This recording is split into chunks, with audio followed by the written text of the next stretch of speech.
Hey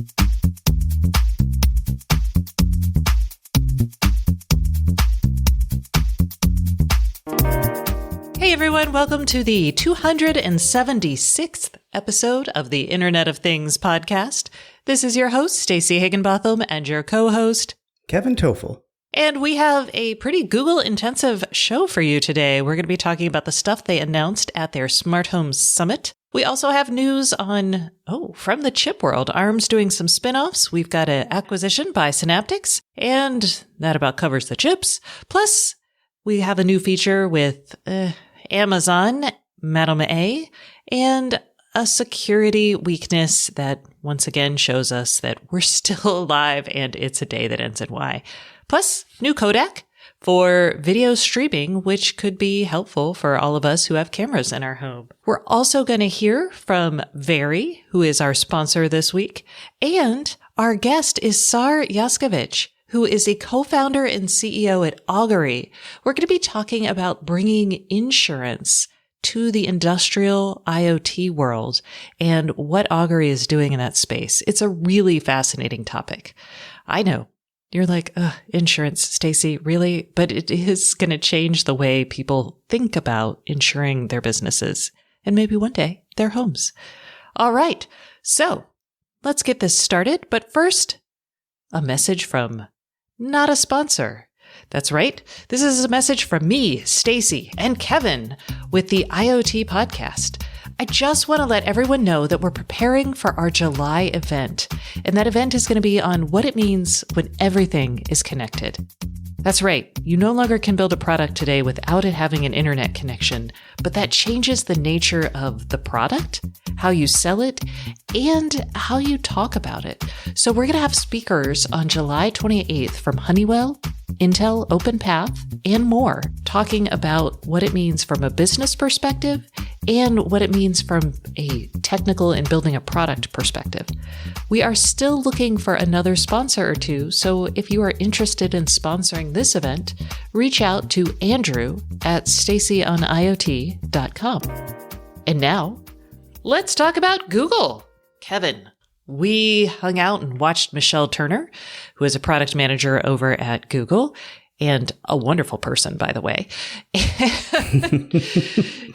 I will say that this was a 20-minute keynote that took the place of Google, the smart home section of Google I/O, and I found it kind of refreshing. I just sat there at home and I was like, boom, influx of news, and then we were done. Yeah, I wish all of the events such as this were like this going forward, because normally we'd have to travel, which is fine, and go hang out, and that's fine. But the event themselves, the keynote, for example, was 20 minutes last night, and normally you'd have an hour and a half on stage, and you'd sit there, and you really only get 20 minutes worth of useful information. So this was great. Yeah. So let's talk about what they talked about. After watching it, I was like, I felt like a lot of the things she talked about had already been talked about. Like there was a local SDK. She talked about the transition from, works with Nest. She talked about chip, all of which has been announced. It felt like it was kind of an update on stuff they had talked about doing. The only big piece of new news I felt took a little bit of a page from Apple. What do you think? I would agree. I mean, there were no new devices mentioned. Maybe that's a second half of the year with the Pixel phone launch. Maybe we'll see some new Google Home products or Nest products. So when you say that taking a page from Apple, I would agree. Having used HomeKit. Wait. I just realized we didn't tell you what it was. What? What? Oh. Yeah. Our bad. Okay, so Google said that they were going to tie Google Assistant, the home features of Google Assistant, into the next Android update. Correct. Android 11, which is available in beta, a developer beta, I believe. I don't think it's publicly available yet, although there's ways around that if you want it. It's kind of front and center, the home controls. So that makes it easier to access your home controls quicker. There's also some refinements to the controls. They're borrowing some pages from the Smart Display interface, which I think is a good thing. It kind of unifies the experience. So the idea is if you have an Android phone and you're running Android 11, pressing the power button will bring up certain key features that you want right away, such as an emergency call or to power off the phone. But what's also going to appear there is your home all the home settings from the Google Home app. And there are little tiles for different devices and so on. So it's quick and easy to just tap these. But then it goes a step further in that if you want to, and I don't know if it's like a long press or some other user interface feature, it will take you actually into that device in the Google Home app quicker. And that makes it faster for changing settings and, if you need to do something different with your account linkage and so on. So it speeds up the touch process. You still have the voice controls, which are always on if you want with Android, but they are unifying this experience and making it, again, a first-class citizen. I like that because I will say that there are times when voice doesn't work. There are times when, I'm... You may not want voice. You're not in a position to use voice, right? Yeah. So when I always think about when I'm watching a movie and I'm like, oh, I'm cold, or did I lock the door? Or two, when my husband is asleep next to me and I'm still reading or doing something and I'm like, oh man, I don't want to get out of bed and turn off the lights in the living room. Those are two probably reasonable use cases. I'm sure other people have others.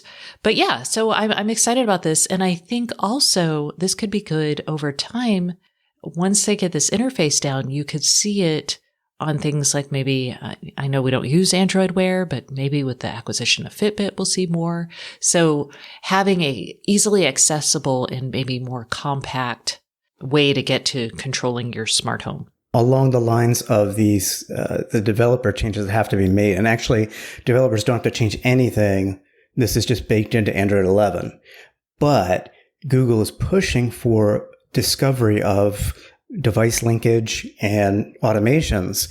So developers who work on the software for connected products, when customers install that app, it says, oh, well, hey, would you like to link this with your doorbell or your outside lights? Maybe it's a timer or something. So they're really pushing to expand the usage through this discovery process going forward.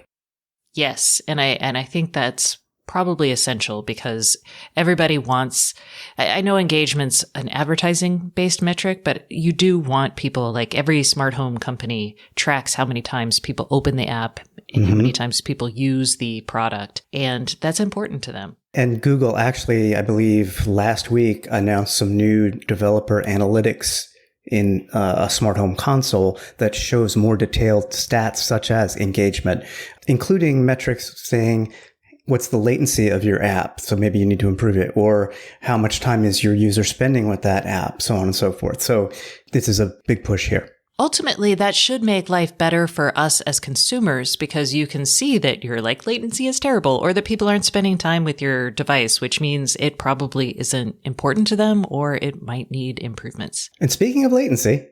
Yeah. I was like, well, I was going to say your segue's way better. Let's go with that one. Speaking of latency, we're actually reducing it so that your devices react faster to your commands. Google did mention the local home SDK, which is and has been generally available to developers since April. This is the first time I've seen a product list of product partners who have launched some functionality with the local home SDK. There were 11 companies. I'll just real quick run through them. Yeelight, Wiz, Ledvance, Tile, Sengled, LifeX, Nanoleaf, Philips Hue, Casa Smart, GE Lighting, and Home A Genius. Now, I haven't seen any of these companies tout this as we have local home support, which makes everything react faster and keeps more of your data in your home. But that's a good sign, I think. Yeah, and they could be using it and we just don't even know. I mean, most of these are lights, with the exception of Tile. Casa could be lights because they have the smart plugs, and they do actually have lighting. And lighting's a place where obviously latency really matters. Maybe they have been doing it and we just don't know. Maybe.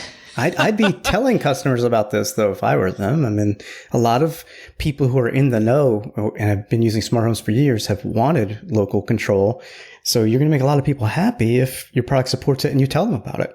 Yeah. So we'll see. Maybe we'll start seeing that. And maybe we should, I mean, the GE lighting and the Philips Hue, the fact that there's Bluetooth based lighting out there instead of Wi-Fi, that's all going through the hub and controlled locally.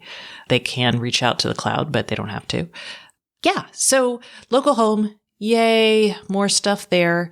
I'm going to mention this because we don't talk a lot about audio-visual stuff, but obviously for some people, that's a really important part of the smart home. Google talked about Shed, and I'm forgetting right now Smart home smart home entertainment. entertainment devices. Oh, yes. So they call these the shed devices. And this is basically stuff you can Chromecast to. So they added features into Google Assistant and Google Home to make it easier to talk to those devices. And you still need a Chromecast or Chromecastability, Chromecast software on whatever you want to control this way. Unless the device, has some other Google Home linkage. Well, I don't know. I can't tell my Harmony, which does have a Google Home link, to show me Queer Eye episodes, for example. But I could with Chromecast. I think because these new device types were supported or are supported, I think if Harmony updates their software, I think it will work. Oh, well, we'll have to put a pin in that while I check it out. Yeah. Now that I have the new house, I can Harmony is one of the things I've set up. Okay. Also, presents, but not the exciting individual presents that Kevin and I are so excited about. This is more like a bringing back presents from the Works with Nest program that a lot of people lost and were sad about, which is, your Nest thermostat, for example, could say, hey, no one's home, and it could tell your Hue lights to turn off, for example.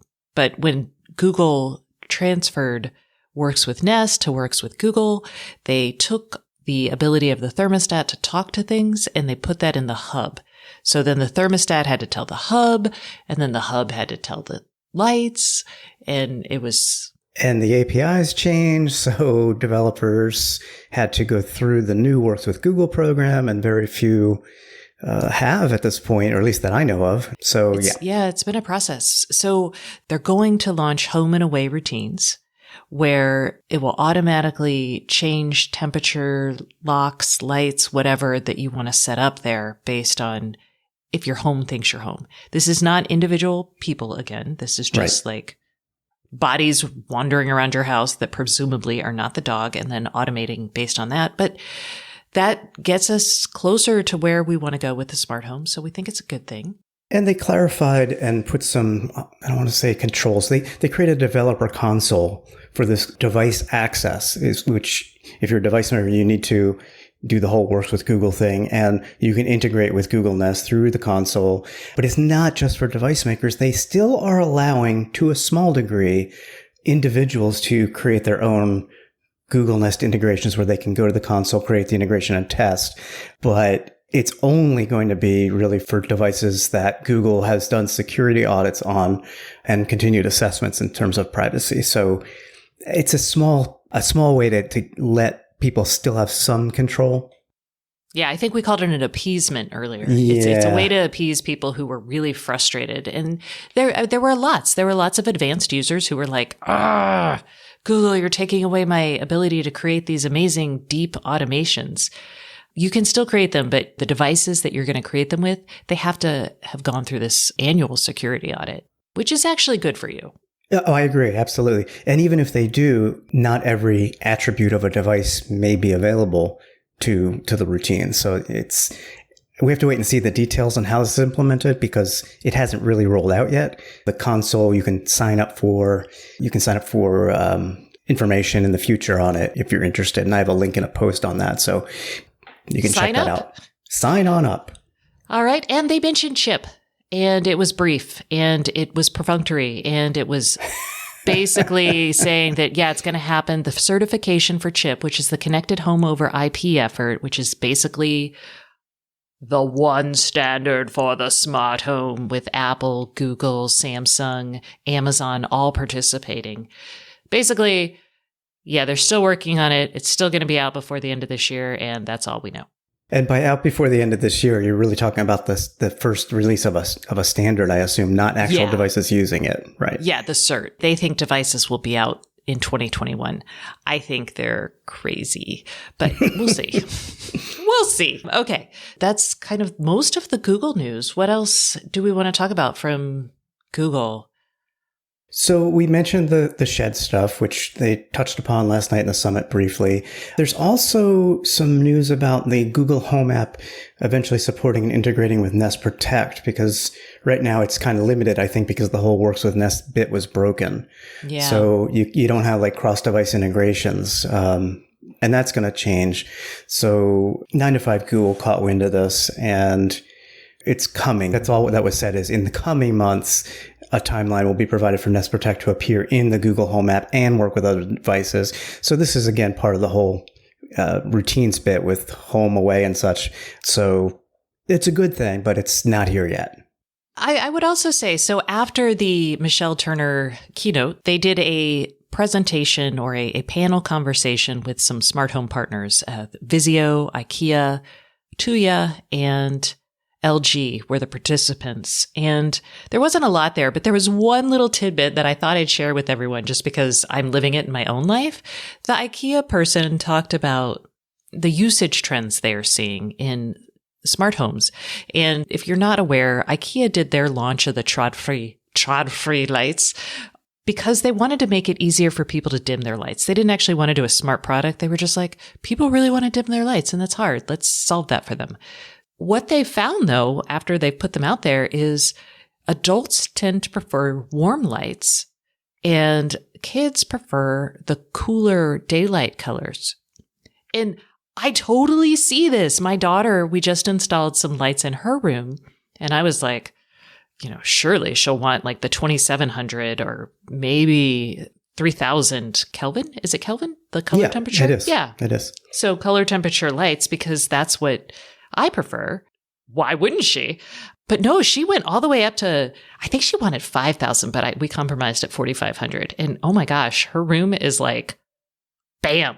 It's like a sunny field. It's crazy. So cool, so bright. Oh, I cannot handle it. Could be worse. She could be a 6,500. No.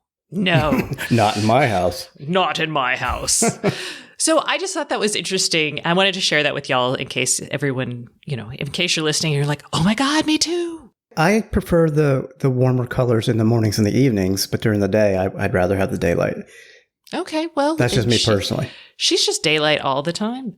And maybe that's just because she, incandescence. So our childhood, right? Right.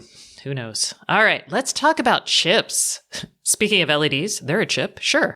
ARM, the chip licensing firm, on Tuesday this week said that they were going to spin out their IoT platform business and their 2018 treasure data acquisition. They're spinning it out to SoftBank, and SoftBank's going to take those, it's basically ARM's IoT services platforms, and grow those as separate entities. And just to be clear, SoftBank owns ARM. Yes, SoftBank made a $32 billion purchase of ARM in 2016. It was a long time ago. Mm-hmm. ARM is still going to make, well, it's not going to make chips. It's never made chips. It's still going to license their designs to chip makers for microcontrollers, for application processors, and even MacBooks. Even the chips inside MacBooks. That's right. So what's happening here is that ARM's basically getting out of the IoT services business.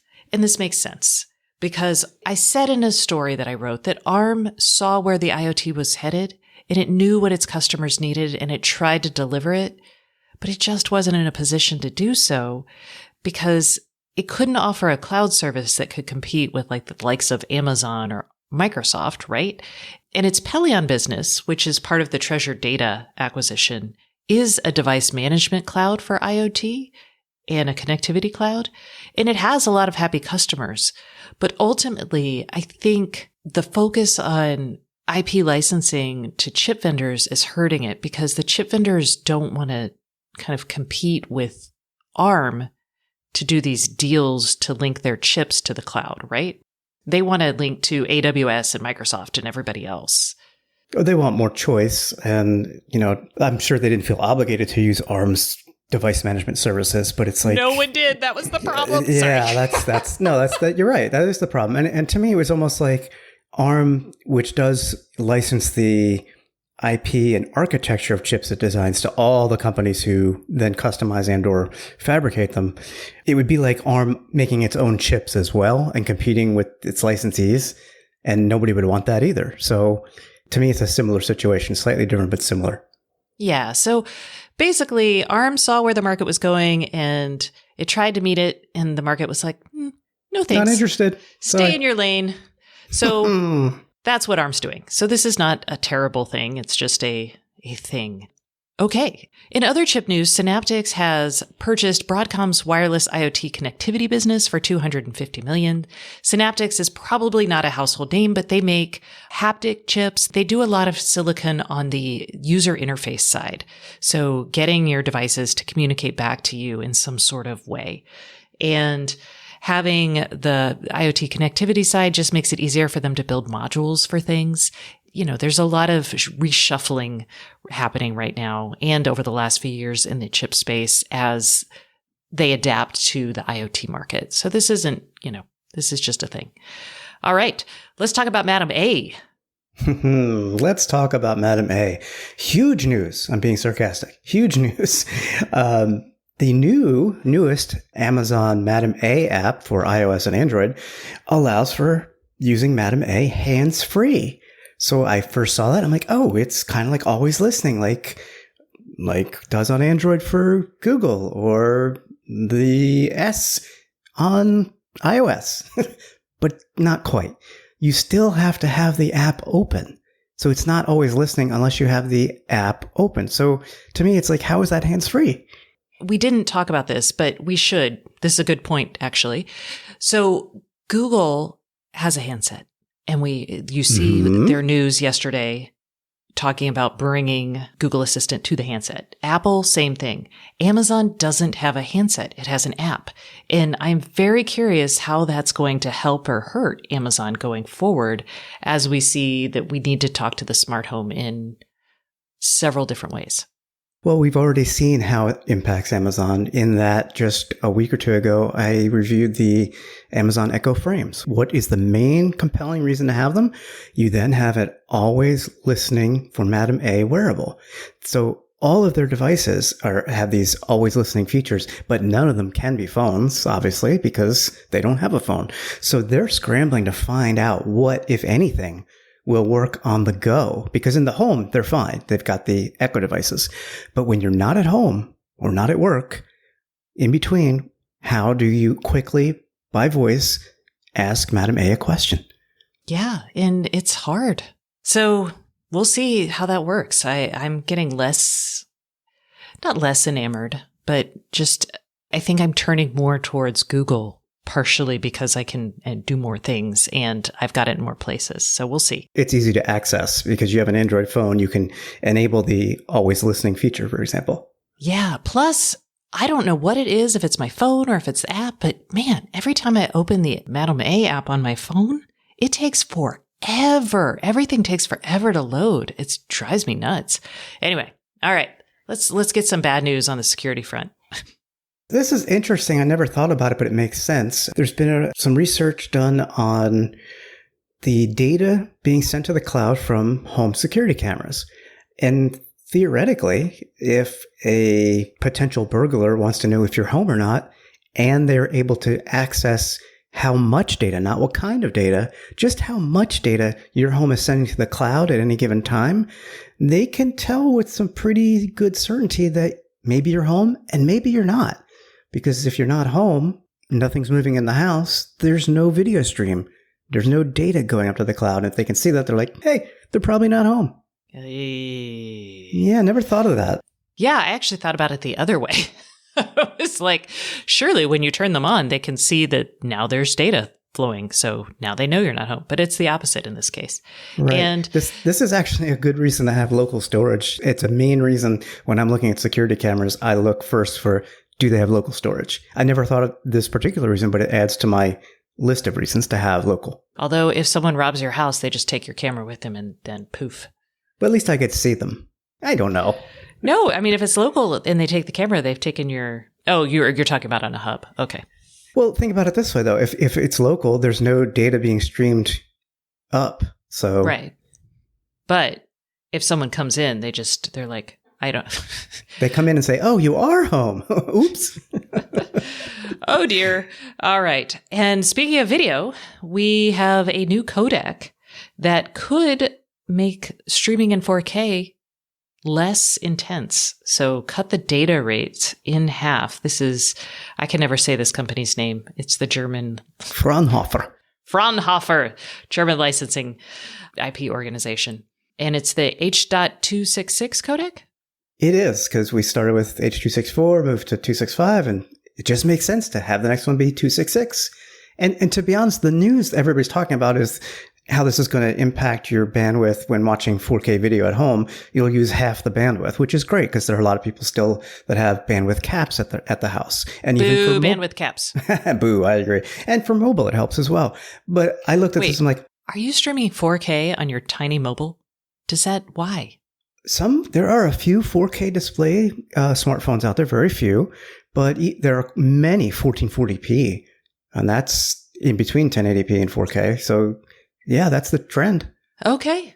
I'm just saying. This is why I keep you around, Kevin, because, look at how many tablets there are out there with bigger screens that could take advantage of higher resolutions and have maybe LTE built in. So, but regardless, everybody's covering this from that perspective. I saw the news and I'm like, well, that would be really helpful for web security cameras if, and only if, the device makers adopted the new codec, of course. But if they do, and I can't see any reason they wouldn't unless it's a licensing issue, that's a lot less bandwidth going up to the cloud. I mean, half of my bandwidth when I had cloud-based cameras was literally video, 500 gig a month going up to the cloud. Oh, yeah. I mean, that's great. And it'll cut on cloud costs for them, which means I don't think we'll see this, but it could reduce subscription fees. Dun, dun, dun. Although very few web devices right now are streaming in 4K. I will say that partially because it is just too much. Too much. All right. Well, that concludes the news portion of the show. I think it's time to listen to y'all. It's time for the IoT Podcast Hotline. And this hotline is brought to you by Schlage. The best home automation adds convenience, not hassle. With its built-in Wi-Fi, the Schlage Encode Smart Wi-Fi Deadbolt shows just how easy secure can be. Learn more at schlage.com. And this month, if you call us, you will be entered to win a Schlage lock. All you have to do is call us with your question or comment at 512-623-7424. You have to call us before the end of the month. That is July 31st at midnight, and you will be entered to win. Now, this week's question is from Dean. Let's hear it. Hi, Stacey and Kevin. This is Dean from Minnesota. First, your advice on the Hue lights that you gave me last year. I put them outside, though we didn't have a polar vortex. It worked amazing. It is super cool, so they worked through a Minnesota winter. I have two easy questions that I just can't find the answer. I have a Waymo outlet that I run accent lights. I have Hue lights.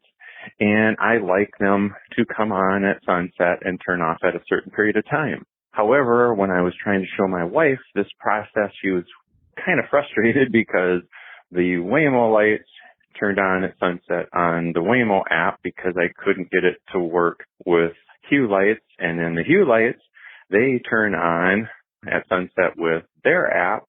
And then I come back full circle on the backside and use IFT to turn them off in the evening. Is there a way that I can do this within my Google Assistant versus having these different ways? It works, but it's hard to explain to someone other than the actual person using it, which is me. And last question is IFT kind of on its way out as to should I just be veering from that because more and more features are going away from that, and that kind of connects to my first question. Thanks, y'all. You do a great job, and I look forward to hearing the answer. Oh, Dean, this is an excellent question. I, too, commiserate with you on I was showing this to my spouse, and they were frustrated. But Why isn't this easier? we have good news and bad news. Which do we want to give first to Dean? Yes. What's the good news?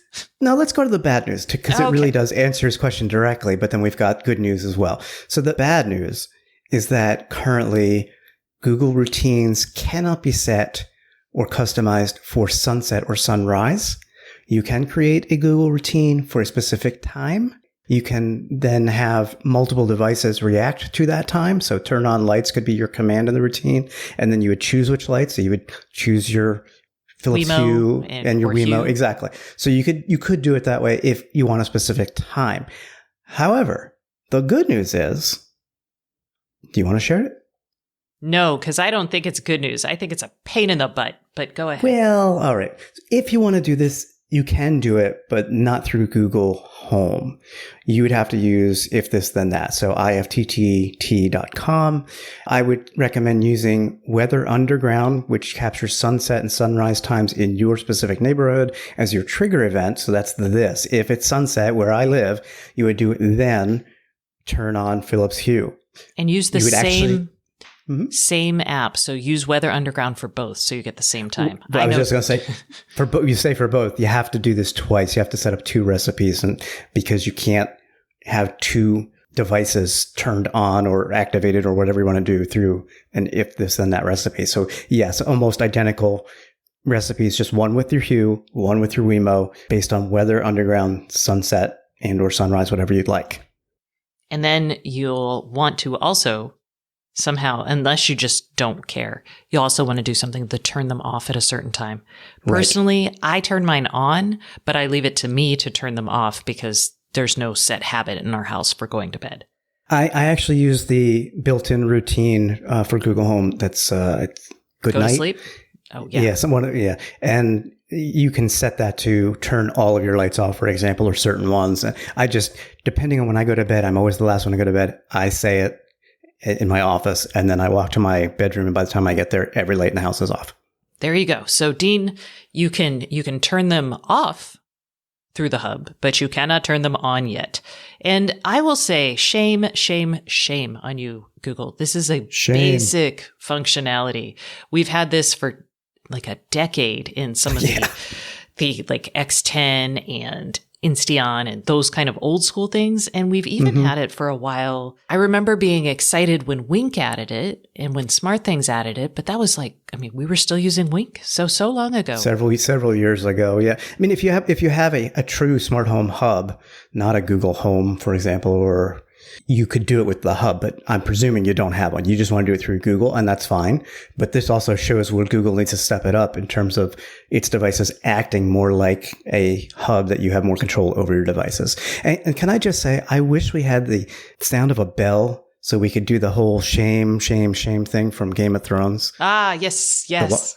Shame, bang. Shame. Yeah. Now, bang. I'm going to throw you for a loop here, Kevin. Does Apple offer this with HomeKit? I think they have a sunrise sunset queue. You can do this with HomeKit. You just, in the Home app, create the automation. You hit the plus symbol at the top right, and there's a time of day option, and sunset and sunrise are available options. And I will let you know that Amazon Echo also lets you do that. They have, when you create a new routine, when you click when this happens, you can schedule it, and sunrise and sunset are an option. So take that, Google. Get your rear in gear, as my mom used to tell me. Shame. All right. Now that we have sufficiently shamed Google, please stay tuned for our guest, Sar Yaskovich, who is a co-founder and CEO at Augury. He is going to be talking to us about bringing machine learning and predictive maintenance from the industrial manufacturing world and tying that to insurance policies. So super awesome, super fun. But before we get to that, here's a message from our sponsor. This week's sponsor is Vari. Hey everyone, we are taking a quick break from the Internet of Things podcast for a message from our sponsor. This week's sponsor is Vari, and I have Justin Schneck, who is a software engineering fellow at Vari. Vari is a fully distributed IoT engineering platform that partners with clients to build systems for smart manufacturing, smart energy and utilities, consumer electronics, and connected wellness. Justin is also the co-founder of Nerves, which is what we'll be talking about today. So, Justin, can you tell us what Nerves is and how it works in the real world? Sure. Nerves produces an open source platform and infrastructure for companies to build, deploy, and securely manage fleets of IoT devices at speed and scale. Nerves has 2 pieces. The Nerves platform, which allows you to build and deploy maintainable embedded systems, and Nerves Hub, which is an extensible web service that allows you to manage over-the-air firmware updates for devices in the field. Nerves has different use cases across industries. For example, Latot, the clothing rental service, uses Nerves to build web-based kiosk systems to drive warehouse productivity. Meanwhile, FarmBot is an open source farming project that uses nerves to manage fleets of smart farming devices. Oh, I love FarmBot. So what got you interested in IoT development? At one time, I wondered how hard it would be to start my motorcycle from my phone. What I found was rewiring the motorcycle and writing the interface was the easy part, but connecting it all together proved to be a challenge. I wanted something to make that easier. So I teamed up with my co-founder, Frank Hunleth, and with the help of the open source community, we started building Nerves. Awesome. So how does Nerves connect to the work you're doing with Vari today? Well, Nerves is Vari's choice for embedded development because it offers agility, security, adaptability, and scalability. Nerves also uses the Erlang runtime system, which is known for being distributed, fault-tolerant, soft real-time, and highly available. Vari has used Nerves on projects like an IoT beer kiosk that our team built for Hop, and we continue to use it in most of our ongoing IoT projects. Part of my job is to add my expertise to those projects, and the other part is to continue expanding the capabilities of the Nerves platform to make embedded development easier. Excellent. So, Justin, where do I go to learn more about how Vari can help me with my IoT project? You can reach out to us at verypossible.com/Stacy. That's VERY possible.com/SPACEY.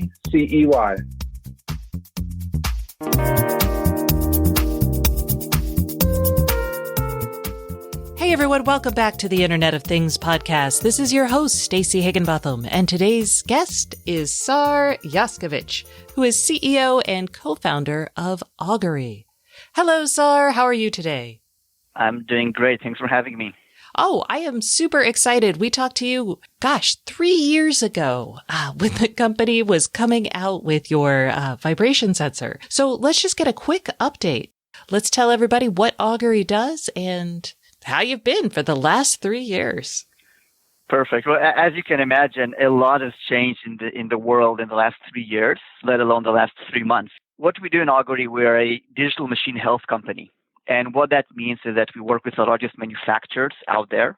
So you could imagine toilet paper and food and beverage and cleaning products in order to make the production lines more productive and reliable. You know, we started Augury 8.5 years ago, and we had a pretty good understanding of what we want to do, right? What we're building here. And that is, we want to make the machines that matter more reliable. But we never imagined that fast forward kind of 8 years, we'll see supply chain disruption on the front page of the Wall Street Journal and the New York Times, right? Or that when I go to the supermarket, still to this day, I can't find toilet paper or cleaning product. So the role that machines play in driving the supply chain and then supporting our lives really was thrust into the spotlight in the last 2 or 3 months. And for me, it means that our mission has become so much more relevant today than it ever was.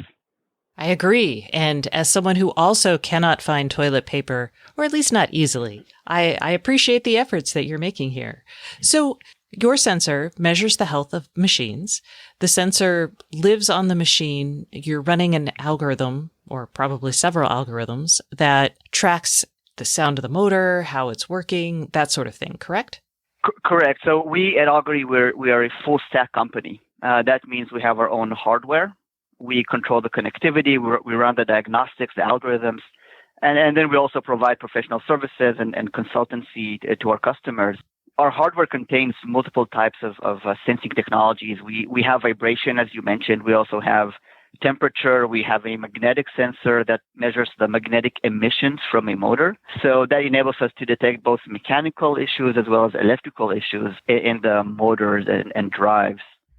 Okay, so the reason we're talking here today is that you're actually getting into the insurance game, which is to me fascinating. So can you tell me a little bit more about that?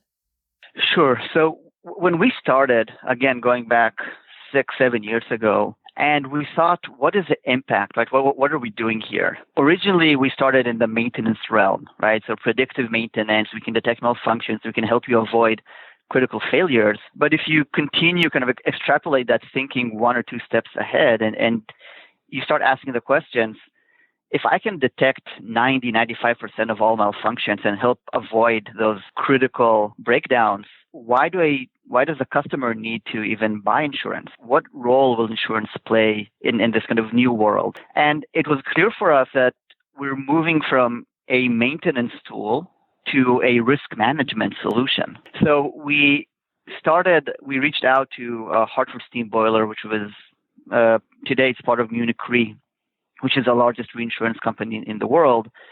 And we started having these kind of conversations, right? What is your vision for insurance? What is our vision for machine health? And how can we combine the two and build kind of the new world order of insurance in the industrial markets? And we agreed on kind of the roadmap to get there. And a couple of weeks ago, we officially launched the first step together.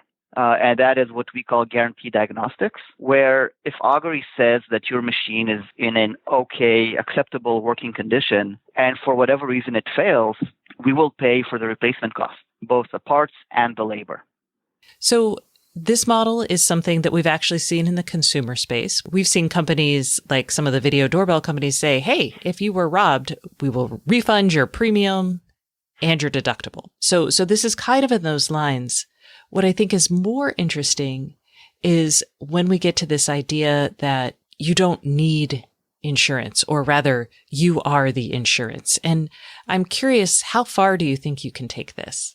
Yeah. So during our conversations with HSB, they had one saying that I really fell in love with.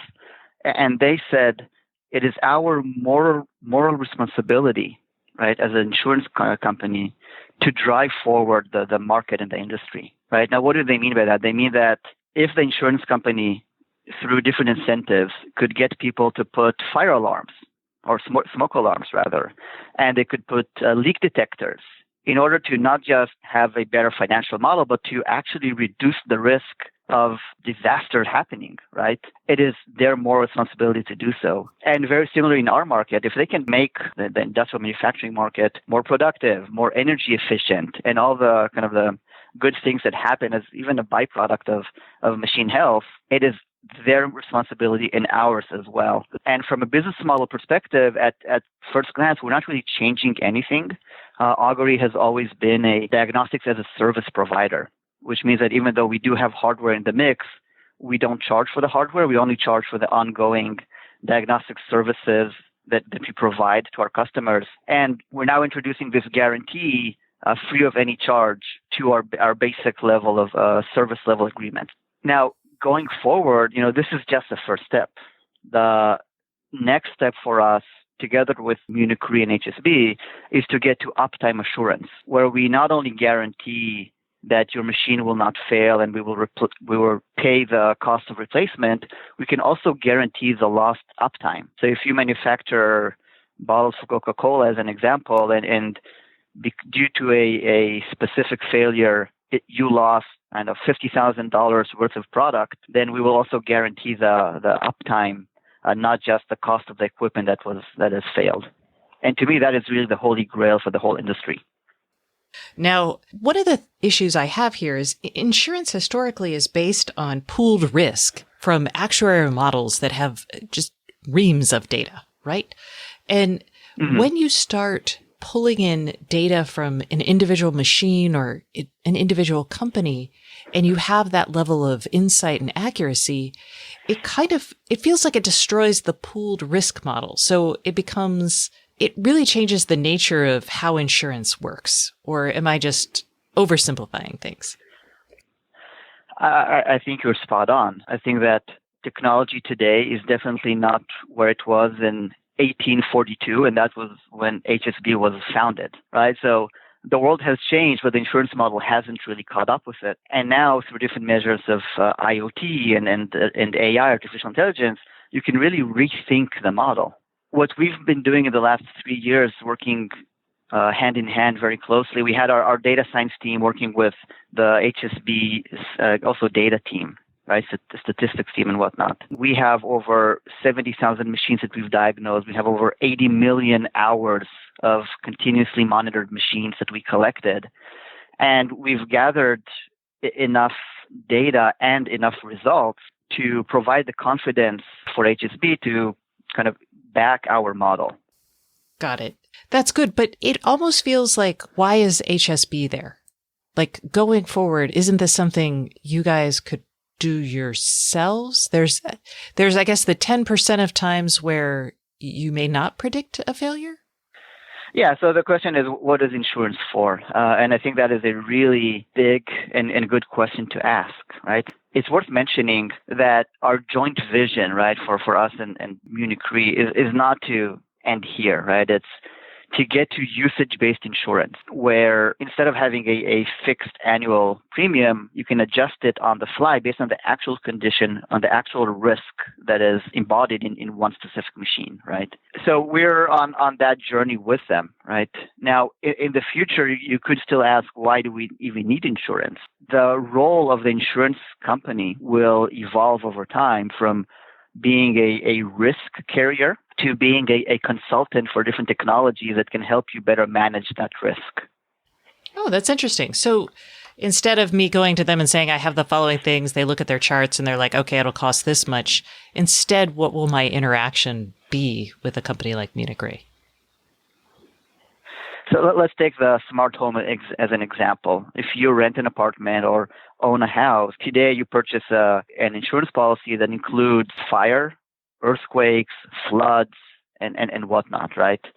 So they could say, look, for earthquakes, not a lot we can do, honestly, but we can help you prevent floods or leaks, rather, right? We can help you prevent or lower the risk of fire. So we recommend this vendor that provides the IoT solution for leak detection, that vendor that helps you prevent fires, and maybe also a third vendor that helps you with energy management.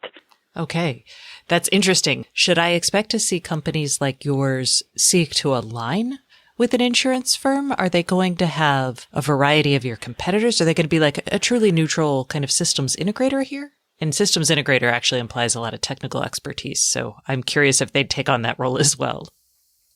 Yeah, I think these are still early days and all options are on the table, right? If you look at the home insurance market, you've seen companies like Lemonade and others that go directly to the consumer and try to compete and bypass the traditional insurance company, where other companies try to empower the insurance brokers to do a better job. I personally feel that there is risk we can control at Augury, machine health and machines breaking down and maybe uptime assurance. There are risks we cannot control, like fire and earthquake and other operational issues that are outside of our monitoring capabilities. We look at HSB as a partner for the long term to not only help us guarantee our diagnostics, but also maybe bring us to market as a channel partner to new customers. Okay. And how are your current customers viewing this option? So have they started, has anyone taken you up on this yet? I know you just announced it, so I don't know if it's in the real world yet. Yeah, so we've already started rolling it out to a number of customers, select customers. Initially, we are guaranteeing our diagnostics on a subset of machines. So when you look at a production facility, you have the utilities, which is mostly the pumps, fans, air compressors, or whatnot, that run the plant. And then you have the production line, which is the more complex types of machinery. So we're starting on the utility room and rolling out with select customers with the goal of kind of expanding the coverage to the production machines towards the end of this year. Let's move on to a slightly different topic. I've been asking everyone lately, just because the timing, how has COVID-19 affected your business? What are you seeing from your customers? Yeah, so as I mentioned earlier, we are fortunate enough to be working in the segments that have actually seen a spike in demand, right? So toilet paper and food and cleaning products and whatnot, as opposed to being severely affected like automotive and aviation, right? So we're not playing in oil and gas. We're not in those markets. So our customers are tasked with how do they manufacture 3 or 4 times more product while only having 50% of the team on site, right? And the first thing if you want to stretch your machines to their limit, you start foregoing scheduled maintenance or planned maintenance. But if you do it kind of blindly, you add a lot of risk. And the way they're using our solution is we help them identify which machines they have to tend to this week and which machines they can keep on running for 2 or 3 months before they need to even take the line down. Another really interesting effect that happened and we did not expect, we noticed our users gravitating to our platform for remote collaboration. For us, for Augury as a tech company, it was fairly simple to become a remote first company or fully remote company because we use Salesforce and Slack and Jira and whatever digital collaboration tools. But if you're a maintenance manager and you wake up one day and you find out that you are non-essential, all of a sudden you can't go to your facility, what do you do? How do you manage your team? Right? So your management system is probably on-prem. You don't even have access to it. In your office, you used to have a big whiteboard with a schedule written on it. You can't go there anymore, so you don't know what's going on. How do you track your team? And what we did, we very quickly came out to market in March with a host of capabilities or a new flow, basically, which we call Augury threads, which you can think of as Slack for machines. Right? So if we say that a machine is in danger, for bearing wear as an example, the maintenance manager can ping the maintenance technician, which can go on site and take a picture and upload it to our platform. They can then contact procurement to order spare parts. They can talk to the production scheduler to make sure they have the downtime scheduled for next week when the parts arrive. And all of that in one platform that sits alongside the insights and the data. And that is very powerful for them. We have customers that have started kind of opening our platform every morning in their daily stand-up. Oh my gosh, I love that you're like a Slack for the manufacturing industry. Crazy. Yeah, so it's surprised. We didn't expect this flow. It wasn't on our roadmap, but we have kind of shifted to it and embraced it and came up with multiple features and improvements over the last quarter. That might become actually a huge source of interest and value to established companies who are in the manufacturing equipment space, because this is something they're dealing with and trying to build right now.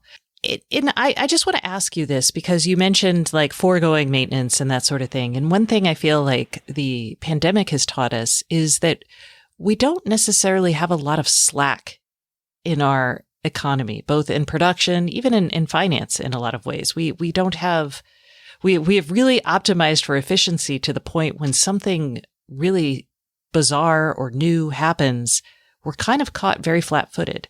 So what I'm hearing you say in one part, your pitch is you can be the most efficient, but how can we kind of look at these tools to help us also think about not just optimizing for maximum production, but also putting a little slack in there? I love that you use the term efficiency, because we say that the world is restructuring and moving from supply chain efficiency to supply chain resiliency, right? And kind of the backdrop to it is in the last 2 decades, there have been 2 main kind of holy grails or initiatives that the industry has been on. The first is how do I optimize for cost? And that led to offshoring, right, to China and India or wherever. And the second has been how do I optimize for inventory levels? Right? And the extreme end of that, you have just-in-time manufacturing where you hold 0 inventory and you manufacture based on incoming orders. Now, almost ironically, the most forward-thinking companies that were the most efficient were hurt the worst due to the pandemic. Right? So if you had an over-reliance on manufacturing in China and China went dark in January, February, you suffered. If you had 0 backup inventory and you had a surge in demand, you weren't able to keep up. And we're seeing kind of this rethinking of efficiency versus resiliency in the market. And we expect massive restructuring of the global supply chain in the upcoming years. And is there a role for y'all to play, maybe not in the supply chain, but in the manufacturing aspect of that? Of course. So a part of it is bringing some of the manufacturing kind of onshoring, right? Bringing it back to the US, to Europe. And there is a challenge to overcome, that is the wage gap between Asia and the US as an example. And in order for this to make financial sense, the market will need to rely on automation and digital technologies to enable building factories on U.S. soil, right? So that there is definitely room for technologies like ours to play in bringing back manufacturing. For us, if we help increase the productivity by 10% across all of your production lines, we leave the decision to the customer. He can either shut down one facility or just have 110% capacity. So if there's another pandemic or another crisis, they're in a better position to react to it. Got it. Okay. Well, Sar, thank you so much for coming on the show today. I feel like we covered two really big topics, and I appreciate it. My pleasure. That's it for this week. Thanks so much for listening. And remember, if you'd like more IoT news, sign up for my newsletter at stacyoniot.com. We'll see you next week.